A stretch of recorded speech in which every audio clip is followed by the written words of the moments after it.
On est de retour au Real Madrid pour un nouveau Squeak Show by Tony Parker. Après Fabien Causeur, j'ai voulu me poser avec un autre Frenchie de la team, Vincent Poirier.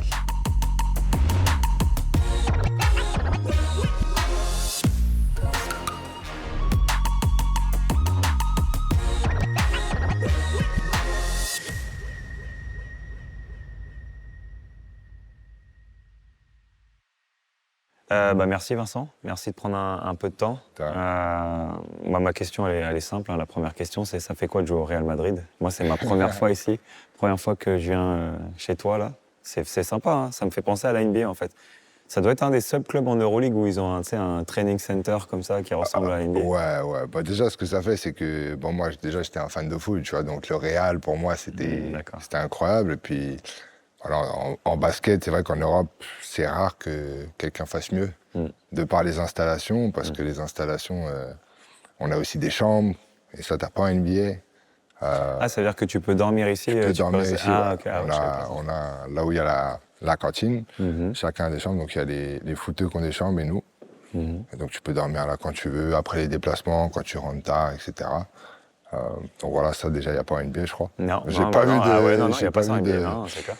Donc voilà, et puis voilà, t'as le campus, donc t'as accès à tout. C'est l'avantage de partager ça avec les footeux, c'est que il y a le spa, on a accès à tous les trucs médicaux, les IRM, on peut les faire ici, il n'y a pas besoin d'aller à l'hôpital. Donc ça, vraiment, c'est des trucs que tu calcules pas, mais quand tu les as, tu te dis ça fait la diff, en fait. Le choix, il a pas dû être facile quand tu étais en NBA de revenir en Europe. Comment tu as fait cette décision-là? Même si c'est le Real et que c'est le meilleur club en Euroleague, le choix n'a pas dû être facile. Bah déjà, dans un premier temps, c'était pas forcément... J'avais pas en vue le Real ou notre équipe, c'était surtout rejouer, quoi. Parce que j'avais fait 1 année et demie, là, c'était 1 année et demie avant que je me fasse couper, que je jouais pas, et ça commençait à me frustrer un peu, parce que je savais que je pouvais jouer en Euroleague, et que voilà, les années d'avant, j'avais pris plaisir à le faire. Donc, et puis il y avait la Coupe du Monde, il me semble. Non, les JO qui arrivaient. Non, c'était les JO. C'était les JO qui arrivaient. Ouais.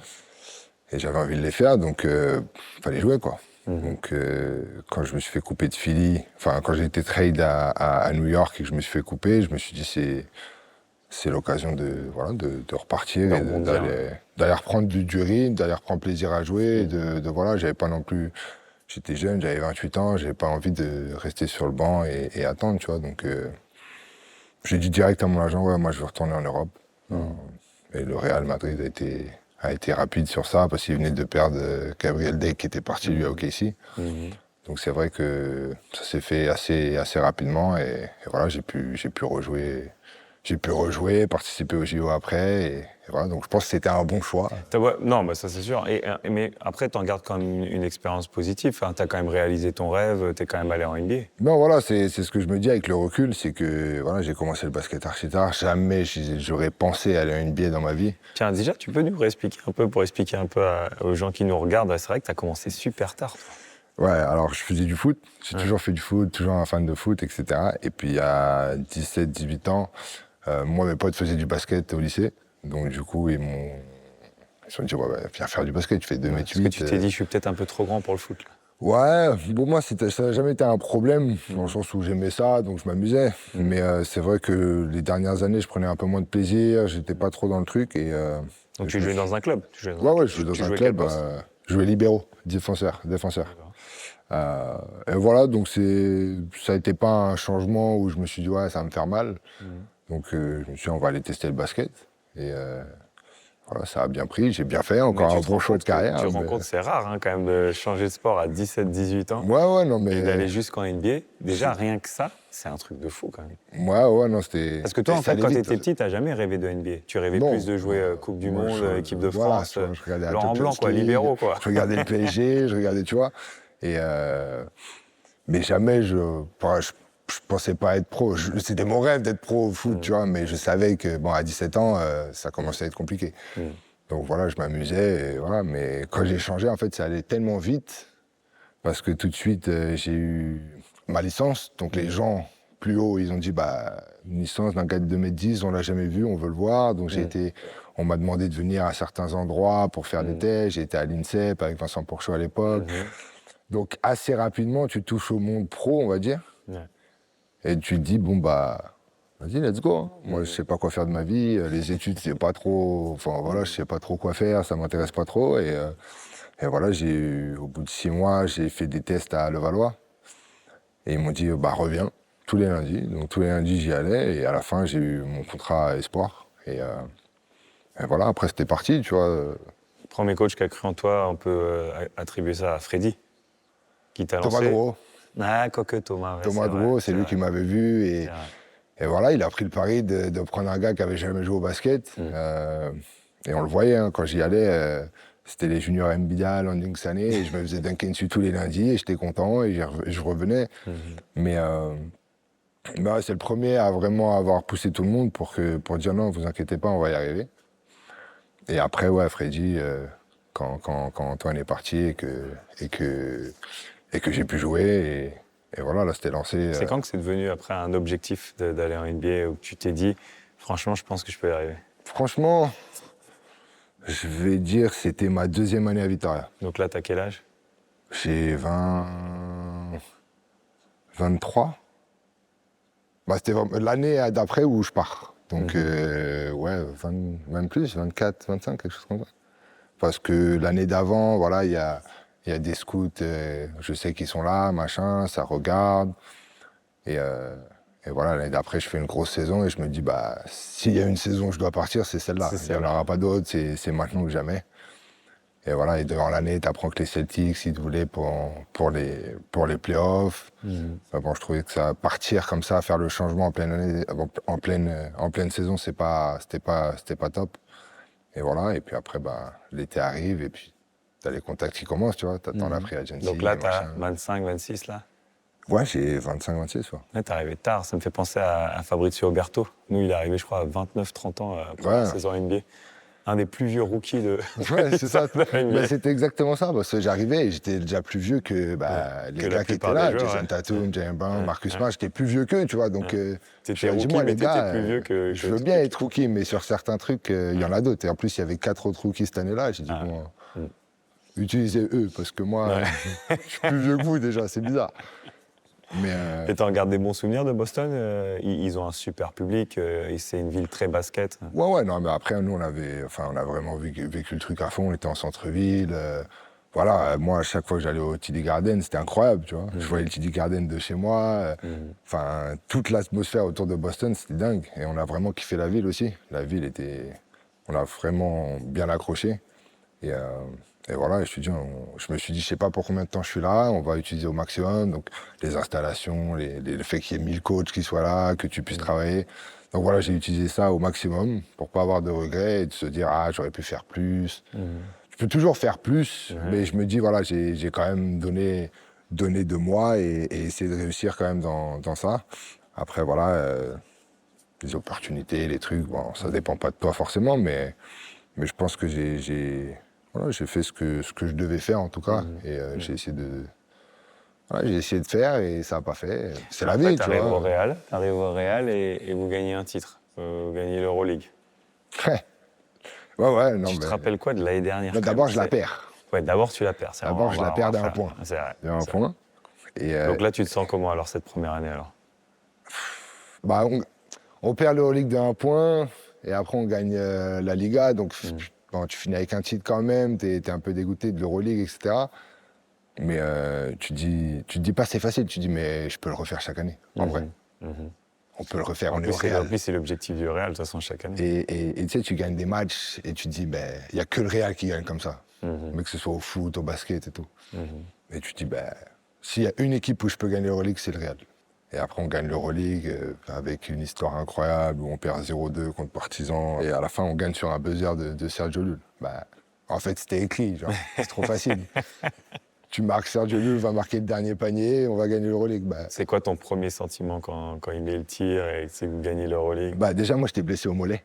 Ah oui, c'est vrai. J'étais blessé au mollet. Exact. Et il met le tir, et je saute partout, et je cours, et je soulève tout le monde. Et je me dis, je vais me péter, c'est fin de saison, et ça va être réglé. Mais j'étais tellement à fond, tu sais, derrière l'équipe, etc., parce que bah, je pouvais rien faire d'autre. Donc, je criais comme un taré sur le banc, et voilà. Et puis à la fin, bah, t'as gagné l'Euroleague, c'est dingue, genre. Je te dis, bah, tout ce qu'on a fait, tout ce qu'on a vécu, la saison, le truc, je te dis, bah, dans 10 ans, personne ne va savoir que j'ai pas joué. Ah bah non. Moi, l'Euroleague, la coupe, elle est chez moi. J'avais déjà oublié, moi, que t'avais pas joué. T'as vu? La coupe, elle est chez moi, j'ai le maillot signé, je faisais partie de l'équipe, on s'en souviendra pas. Bah bien sûr. Donc moi, c'est incroyable, genre, c'est une sensation. Et là, cette année, moi, je trouve que vous êtes vraiment la meilleure équipe cette année. En plus, vous n'avez pas fait trop de changements. Vous avez bien commencé, vous avez gagné 19 matchs d'affilée, là. Moi, je trouve que vous êtes favori. Tu le sens bien pour cette année? Oui, je touche du bois. Parce qu'on sait, les saisons sont longues, ça va vite, il suffit d'une blessure ou d'un truc qui se passe mal et ça change tout. Mais c'est vrai je trouve que l'équipe est bien équilibrée avec l'arrivée de Facu. C'est vrai que ça a équilibré un peu toute l'équipe et bon, on le voit comment on joue, etc. C'est vrai que ça domine. Ça domine. Je sais pas si tu as vu le reportage sur Beckham, au bout d'un moment, il dit on prend un but et Ronaldo il sourit, il dit on va marquer, t'inquiète, c'est pas grave. Bah, c'est un peu le sentiment que j'ai cette année, en mode on est un peu dominé, mais à la fin, on contrôle le match quoi qu'il arrive, et à la fin, ça se finit bien, tu vois. Donc là, on est à 19-1, parce qu'on a perdu hier. Mais bon, tu sens que... Tu penses c'est qui vos plus gros concurrents cette année en Euroleague? Bah, il y a toujours Barcelone, parce que c'est la rivalité. Je pense que Monaco, ils peuvent avoir une chance. Monaco, c'est toujours une équipe, quand ils mettent tout, ça va être injouable. Tu vois. On les a joués il y a pas longtemps, voilà, on a gagné, etc. Mais tu sens que c'est une équipe qui... L'année dernière, ils l'ont prouvé, qu'ils pouvaient aller jusqu'au final fort et trucs. Donc, c'est une équipe, il faut se méfier, en fait. Surtout si tu joues en play-off, tu vas chez eux, etc. Ça peut être piège. C'est avec beaucoup d'individualité, beaucoup de talent, etc. Ça peut être compliqué. Partisan. Partisan, moins fort, je trouve. Moins fort que l'année dernière. Mais c'est pareil, tu vas chez eux, c'est un enfer. Bon, faut gagner, quoi. Mais non, c'est vrai que d'autres équipes, je t'aurais dit peut-être l'Olympiakos. L'Olympiakos, quand ils récupéreront tous les blessés. L'Olympiakos, c'est une équipe qui est bien construite et il y a ce qu'il faut. Panathinaikos, s'ils trouvent l'alchimie qu'ils veulent, c'est vrai qu'ils ont signé tous les nouveaux joueurs et avoir une alchimie comme ça en moins d'un an. Je pense que c'est ce qui fait votre force cette année, c'est que vous n'avez pas eu trop de changements. De toute façon, c'est toujours comme ça. Les équipes qui gagnent, en général, c'est qu'il y a une constance l'année après année et les joueurs se connaissent. Et aujourd'hui, tu vois, à l'entraînement, tu peux balancer la balle et tu sais qui va, qui sera là. Et moi, c'est un truc qui m'a choqué la première fois que je suis venu, c'est que Rudy, Sergio, etc., ils s'envoyaient les ballons avant même d'être au spot. Ils savaient. Je me suis dit, ça, c'est un truc, c'est que à force de... T'aimes bien la vie espagnole? T'aimes bien leur culture? Les joueurs, ils t'ont bien accueilli ici, les joueurs espagnols? Ouais, après, c'est ce qui se ressemble le plus à la France, on va dire. Il fait beau, on mange bien, les gens sont gentils. Et tu vis dans un truc où le basket, c'est quand même populaire. Tu vois, c'est pas que le foot, mais le basket, ça a quand même un impact dans la vie. Donc, voilà, quand tu sors, les gens sont gentils, ils te reconnaissent, etc. Donc, c'est vrai que c'est agréable d'être là. Tu parles la langue? Tu parles espagnol? Ouais. Ah ouais, donc t'as bien appris alors? Oh, moi, je vivais 2 ans en Espagne à Vitoria. Ouais, c'est vrai que t'avais fait à Vitoria. Après, je suis revenu et voilà, le fait de parler tous les jours, je parle plus espagnol qu'anglais, en fait. Ouais. Tu parles mieux espagnol qu'anglais? Je parle plus. Ouais. Après, tu peux parler les deux. Voilà. T'es bilingue. Voilà. Ouais, après, tu vis dans l'environnement, les entraînements, c'est qu'en espagnol. Tu vois, donc, t'apprends super vite, en fait. Moi, la première année, je suis revenu, au bout de 3-4 mois, tu sais, le fait de se remettre dans le... Je comprenais, je parlais. Et puis, il faut pas avoir peur aussi. Il y en a qui passent 10 ans ici, ils parlent pas espagnol, mais... Moi, toi, tu te lances. Voilà.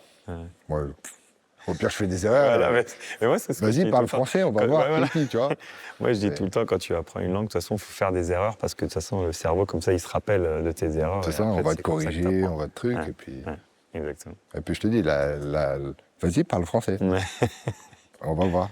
Fabien, il me disait justement que vous avez une bonne connexion là avec les Français, que ça parle bien français et des fois ça les frustre dans le bus parce qu'ils ne peuvent pas vous comprendre. Ouais, et puis en plus, on parle un peu fort. Ouais. On rigole, on parle un peu fort, etc. Et bon, là, cette année, on n'est que 3.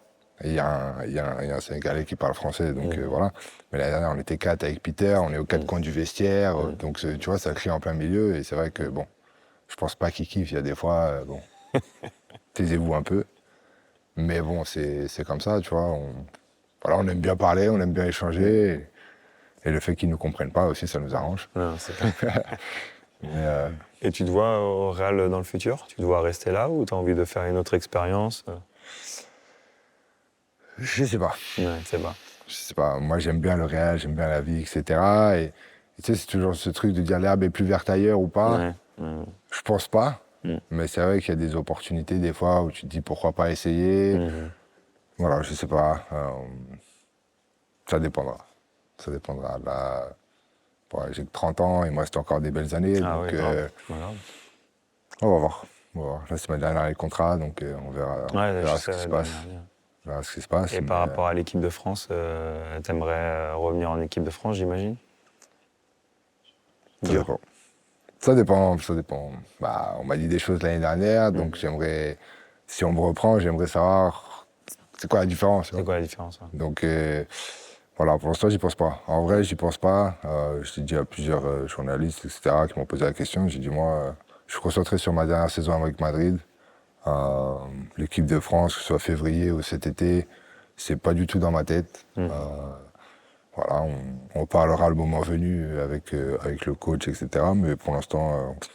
mais c'est bien d'avoir cette attitude-là, de toute façon. Ouais, non, tu contrôles ce que tu peux contrôler. L'année dernière, j'ai rendu service en allant au Japon, etc., en attendant avec Mathias. Mais voilà, cette fois, j'ai une famille, j'aimerais profiter de ma fille. Si on ne me donne pas des garanties, je comprendrais. Hein. Moi, on me dit, on ne te prend pas parce que tu n'es pas bon pour le faire. Tu sais, j'ai aucun souci avec ça. Mais voilà, on discutera de ça au moment venu. La NBA, qu'est-ce que tu en penses? La nouvelle génération, tous les Français qui vont à NBA, parce que ça fait quand même maintenant plusieurs années qu'on est le pays européen le plus représenté. Fier de cette évolution, parce que ça part aussi de votre génération, tout ce que vous avez fait, toutes les médailles que vous avez gagnées, ça continue? Non, archi fier. Moi, je regarde pas trop la NBA en temps normal, mais là, c'est vrai que le matin, je me mets les matchs, les récaps des matchs, etc., pour voir ce que les joueurs font, tu vois. Bon, surtout avec Victor qui est là, etc. Et que, bon, lui, tu le vois partout quoi qu'il arrive. C'est clair. Mais voilà, et puis il y a Bilal aussi. T'as des débats avec tes amis de quelle carrière il va avoir, ça trash talk? Ouais, des fois, pas trash talk, tu vois, mais on se dit, ouais, est-ce que ça va être comme ça, ou est-ce que, tu vois, parce que, bon, je regarde un peu, je vois son pourcentage, il est pas ouf, mais je me dis, il prend beaucoup de shoots difficiles, et puis, bon, c'est la première année, etc., donc on se dit, est-ce qu'il va continuer comme ça, ou est-ce que vraiment ça va exploser? Donc voilà, on essaie de débattre un peu, mais bon, on est tous d'accord pour dire que ça va être incroyable. Ça, c'est sûr. Parce que moi, en plus, je connais des gens qui le connaissent, etc. Donc, je sais la mentalité qu'il a et que tout le monde m'en parle. Et je me dis, c'est dur d'échouer quand tu as ce mindset-là. Et voilà, donc, voilà, aujourd'hui, la dernière fois, je regardais, il loupait des petits lay-ups, des petits hooks, des trucs. Et je me dis, ça, le jour où il va les mettre, ça va être... c'est mort. Non, c'est clair. C'est mort. C'est clair. Mais voilà, et puis il y a Bilal aussi qui fait un taf monstre. Et dans l'ombre un peu, parce qu'on parle beaucoup de Victor, mais... Non, mais je pense que lui aussi, là c'est sa première année, mais deuxième, troisième, quatrième année, je pense qu'il peut vraiment exploser lui aussi. Moi j'avais vu déjà à Paris et j'avais regardé à Paris quand il était à Paris, etc. Et je me suis dit, lui, c'est rapide, c'est latéral, c'est tout, tu vois. Donc, et la NBA, ils aiment ça. Ouais, bien sûr. Donc, non, c'est cool d'avoir plein de Français en plus, tu vois. C'est cool et puis ça le représente bien.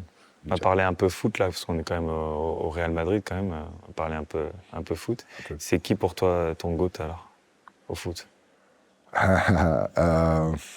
Moi, déjà, tu as grandi c'était qui ton idole? Moi, c'était Ronaldinho. Ronaldinho. Du coup, ça fout un peu mal d'être au Real et de parler de Ronaldinho qui joue à Barcelone. Mais il joue au PSG, c'était pour ça. Moi, c'était le Ronaldinho. Donc Paris, c'était ton équipe? Ouais, à Paris, ouais. Bon, ça l'est toujours un peu, tu vois, mais bon, c'est vrai qu'en étant au Real, on a accès au gymnase, enfin au stadium, etc. Donc aller voir le Real, c'est vrai que quand tu les vois jouer, tu vois que c'est au-dessus, quoi. Et voilà, je me suis un peu pareil, il y a beaucoup d'histoires, de trucs, ça me saoule un peu, tu vois. Au moins le Real, c'est carré. Ouais, tu m'étonnes. Et voilà, non, mais c'était Ronaldinho. Ronaldinho, Paoletta, tu vois, les joueurs comme ça. Ah ouais, t'es génération. Ah ouais, moi je suis depuis. Ouais. Et donc s'il fallait choisir un joueur français? Un joueur français. Ouais, tu vas le voir après. Donc pour toi, ouais, la Coupe du Monde qu'il fait. Ouais, c'est clair. Donc, face au Brésil, t'étais comme ça. Ouais, c'est clair. Bah attends, je veux le revoir. J'aime pas regarder des matchs, mais le match, je l'ai re-regardé. Je me suis dit, attends, j'ai bien vu ce que j'ai vu ou pas? Et ouais, non, c'est zizou. C'est vrai que lui, il avait une classe. Il avait une classe en plus de ouf. Ouais. Comment il jouait. Et je te dis, en plus, la Coupe du Monde, c'est vrai que celle-là, je l'avais suivie. T'avais quel âge donc pour cette Coupe du Monde? C'était 2006. Non, 98 quand il gagne. Non, moi je te parle de quand ils perdent contre tu parles de 2006, d'accord. Ouais, 98, j'avais 6 ans, 7 ans. Donc 2006, tu parles de 2006, ok. Ouais, je te parle de 2006. Moi, 2006, tu sais que j'étais au stade. J'étais là-bas. Ah ouais? Ouais, j'étais au stade. Et quand tu es au stade et tu regardes le match, bah, tu vois pas en fait ce qui se passe à droite. Ouais. En fait, c'est pendant la prolongation, quand tu fais coup de tête, ça. Moi, parce que la balle, elle est à gauche, donc nous, on regarde à gauche, et puis là, après, bim, ça s'énerve. Et tu vois le replay ou pas après? Bah non, il n'y avait pas, tu vois pas, de replay, tout ça. Et donc là, on prend tous nos téléphones, genre, mais qu'est-ce qui s'est passé? Tu parles à ceux qui regardent à la télé, tu sais. Et là, ils disent, il a mis un coup de tête, je fais un coup de tête. Au début, tu te dis, mais n'importe quoi, de quoi il parle? C'est zizou, il me pas de coup de tête. De quoi il parle? Et après, tu vois le carton rouge, il sort, tu fais, mais waouh, mais qu'est-ce qui s'est passé? Et quand tu vois en live, c'est un peu perturbant en fait, parce que tu vois pas en fait. Parce que moi j'étais à la finale, j'étais au stade, tu fais waouh. Et à la télé, tu te dis pareil, je dis, il s'est passé quoi? Ils vont remonter le replay. Et quand tu vois le replay, tu te dis, mais non, dinguerie. Mais ouais, non, c'était vraiment cette Coupe du Monde-là, je l'ai suivie, etc., avec mon père, etc. Et vraiment, genre, les matchs qui sortaient, c'était n'importe quoi. Non, ça c'est clair, je suis d'accord. Le quart qu'il fait contre le Brésil. Il fait des roulettes, il fait des trucs, des machins, et c'était les Brésiliens en face. Tu dis, ah ouais, ok. Qu'est-ce que tu penses là, de la nouvelle génération qui monte? Bien sûr, t'as Kylian, mais le petit Zahir, tout ça, t'en penses quoi? Toi qui suis Paris. Écoute, ils sont déjà. Parce qu'il y a quand même un de mes amis qui a osé dire qu'il pense qu'il est meilleur que Zizou. Tu vois, je dis, mais arrête de dire n'importe quoi. Mbappé au même âge. Non, pas Mbappé. Le petit Zahir, il est meilleur que Zizou. Ça, tu connais, c'est toujours pareil. J'aime trop quand les gens ils aiment trop parler. Parce qu'ils disent au même âge, bien sûr. Au même âge. C'est pas le même football. Ça veut rien dire, il faut attendre toute la carrière. C'est pas le même football, ils font les mêmes avec les GOAT. Ouais, mais lui, mais c'est pas les mêmes. Comment dire? Même génération, même génération. Ouais, la même génération. Donc c'est dur, mais oui, il va être bon, tu vois, mais il a quoi, 17 ans, il est même pas majeur encore. Il faut se calmer, tu vois. Il y en a plein, on disait, ouais, c'est le nouveau Zidane, Nasri, Gourcuff, etc. Et à la fin, c'était pas le nouveau Zidane, tu vois. Faut les laisser tranquilles, mais la génération est lourde, tu vois. Ils ont déjà 2 Coupes du Monde, 2 finales de Coupe du Monde, une gagnée, une perdue, mais voilà, et puis ils ont Mbappé qui est au-dessus. Qui est dingue, quoi. Quand tu le vois jouer, il va trop vite. C'est un jeu vidéo, le type. Mais voilà, à voir, parce que bon, des équipes générationnelles, etc., comme ça, il y en a eu, et bon, c'est pas pour ça qu'ils ont gagné, tu vois. Ouais, non, c'est clair. Mais bon, voilà, il y a les Tchouaméni, les Kamavinga, avec qui, voilà, on parle. Tu vas régulièrement, toi, les voir jouer? Non, parce que moi, les siens, ils sont trop petits. Ah, d'accord. Dans le stade, tu vois, c'est un peu petit, et on n'avait pas la loge encore, vu qu'ils étaient en train de rénover tout. D'accord. Donc, je tiens à mes genoux et à mon dos, tu vois. Et c'est vrai que c'est un peu galère. Tu restes 1h30 comme ça. Bon, j'y suis allé l'année dernière 2-3 fois.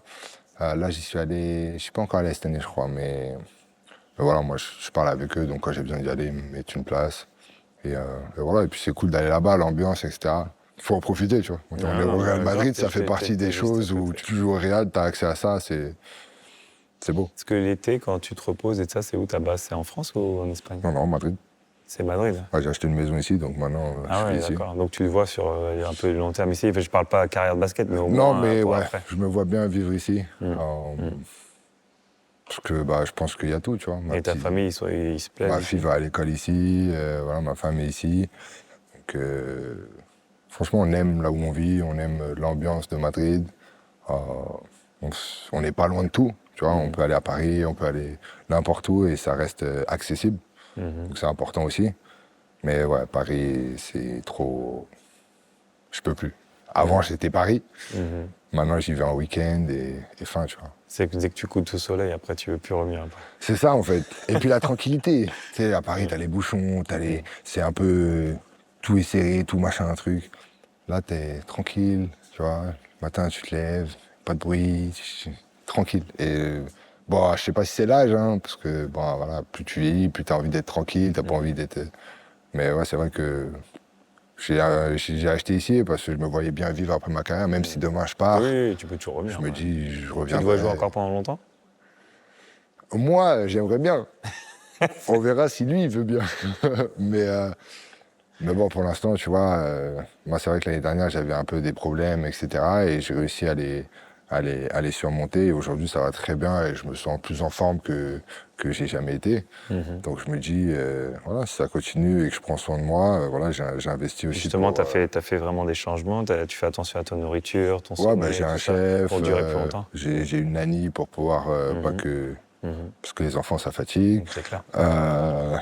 Voilà, et puis je me couche tôt. Je fais attention, voilà, à ce que je mange. Donc tu fais ce qu'il faut pour. Voilà, et puis l'été, j'en profite, tu vois. L'été, c'est vrai que j'en profite. L'année dernière, j'ai eu des problèmes au genou, donc j'en ai profité cet été pour voir quelqu'un avec qui on a bien bossé. Et aujourd'hui, tu sens le résultat. Aujourd'hui, je peux ressauter comme je sautais avant. Donc c'est vrai que l'année dernière, c'est ce qui m'a fait un peu défaut, c'est que je me sentais lourd, pas mobile. C'était galère de se mettre dans le rythme, etc. Mais cette année, c'est vrai que c'est un changement total. Et voilà, donc je pense que c'est important aussi de pas trop couper l'été. Parce qu'après, c'est dur de se remettre dans le truc et de bosser sur son corps, en fait. Pas d'être le plus fort, pas d'être le plus... Mais c'est important que voilà, tes articulations soient stables, soient bien, soient fortes. Et ça, tu le comprends avec l'âge, en fait. Quand tu as les petits bobos, les trucs, tu te dis, ah, ça, c'est peut-être parce qu'il y a un décalage et tu essayes de comprendre ton corps. Et voilà, et c'est vrai que ça... Plus tôt tu as ça, plus longtemps tu joueras. Et voilà, tu me diras ton secret pour jouer très longtemps. Si tu devais donner un conseil, justement, à un jeune qui veut devenir basketteur pro, tu lui dis quoi, toi? Écoute les vieux. Non, mais écoute, tu sais, des gens qui parlent, maintenant, en plus, avec les podcasts, etc., il y a beaucoup de pros et d'anciens pros qui parlent de comment eux ont vécu le truc. Et il y en a beaucoup qui disent que l'alimentation, c'est important, que la muscu, c'est important, que voilà, prendre soin de ton corps, le bain froid, le truc, c'est important. Moi, j'ai eu la chance je m'entends très bien avec Rudy. Et Rudy, c'est quelqu'un qui prend soin de son corps. Au niveau de longévité. C'est dingue, et c'est vrai que lui me donne beaucoup d'astuces, de trucs que lui utilise, etc. Donc c'est vrai que par rapport à ça, j'ai la chance d'avoir quelqu'un qui s'y connaît vraiment et qui s'y intéresse pour m'aiguiller un peu, tu vois. Bon, j'écoute pas tout, mais voilà, ça fait partie des trucs quand tu connais des sportifs professionnels et qui le sont vraiment, et voilà, t'inspirer de ça. C'est clair. Mais en plus, j'ai l'impression que les sportifs, ils jouent de plus en plus longtemps, de toute façon, par rapport à comment ils prennent soin de leur corps. Quand je vois LeBron James, au niveau où il joue, à l'âge qu'il a... c'est unique. Là, non, mais je te dis, les joueurs, je pense qu'ils vont jouer de plus en plus longtemps. Ouais, je pense aussi, parce que... Tu redis, il a quel âge, là? 38, hein, je dis aussi. Qui? Rudy... Ah non, je te parle de Rudy Gobert. Ah, toi, tu parlais de Gobert? Ouais, je parlais. Parce que Rudy Fernandez... Ouais, Rudy Fernandez, il a 38 piges. Ouais, c'est ça. Ouais, Felipe Reyes, il en a 41. Et puis il y en a plein, Marcelinho Huertas qui joue à Tenerife, il en a 41 aussi, je crois. Et il en paraît 32. Mais c'est vrai que Rudy, pour revenir sur Rudy Gobert, il prend bien soin de son corps aussi, il fait vraiment attention. Je te dis, pour plein de trucs, c'est... l'année dernière, je parlais avec lui, tu vois, j'ai un peu mal là, truc, j'ai ça. Ah, va voir lui, ah tiens, regarde ça, truc. Et voilà, tu sais, ça... Entre big men, en plus, vous devez vous comprendre. Ouais.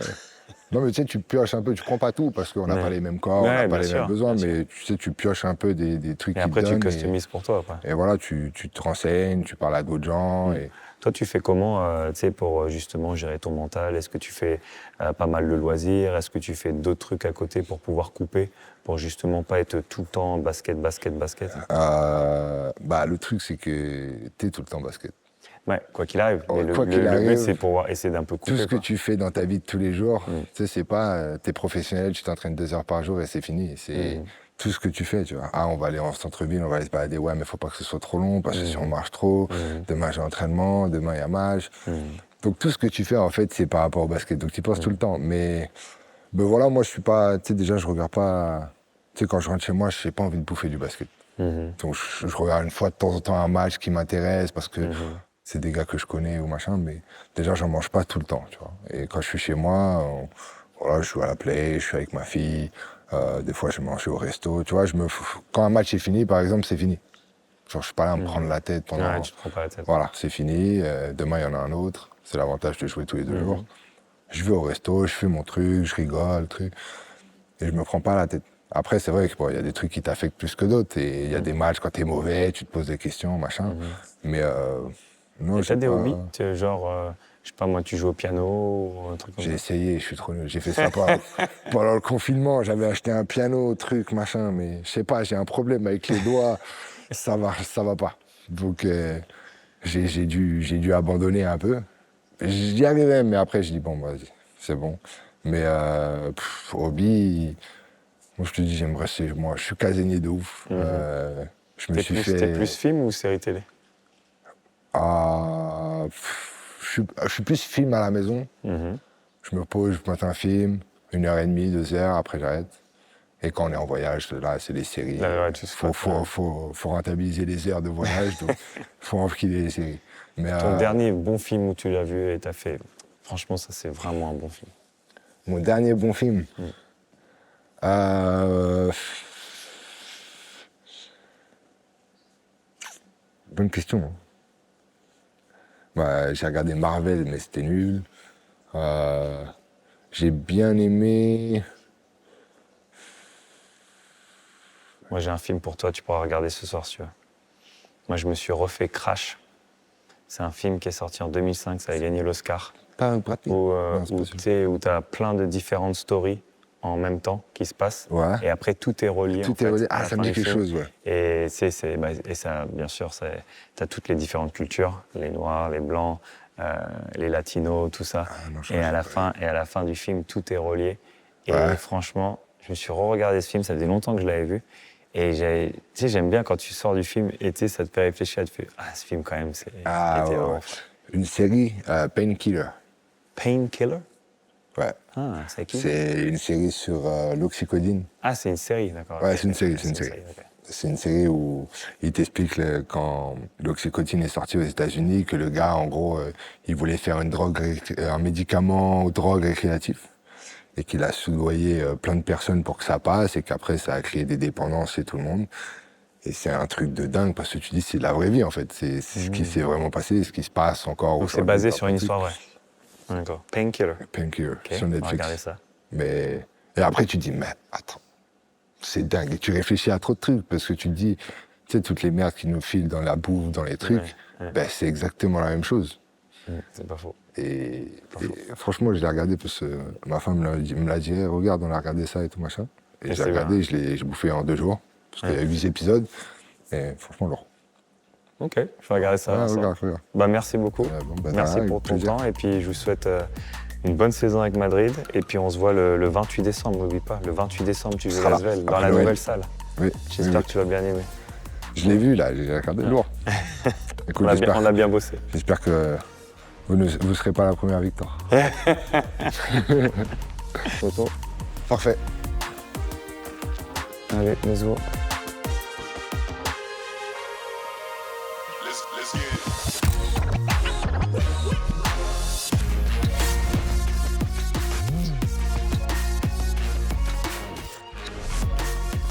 Bon, c'est la fin de mon séjour à Madrid. C'était super sympa de catch-up avec Fabien Causeur et Vincent Poirier. Malheureusement, je suis obligé de revenir à Paris. Je vous donne rendez-vous toutes les semaines, vendredi à 18h pour le Squeak Show by Tony Parker. Ciao!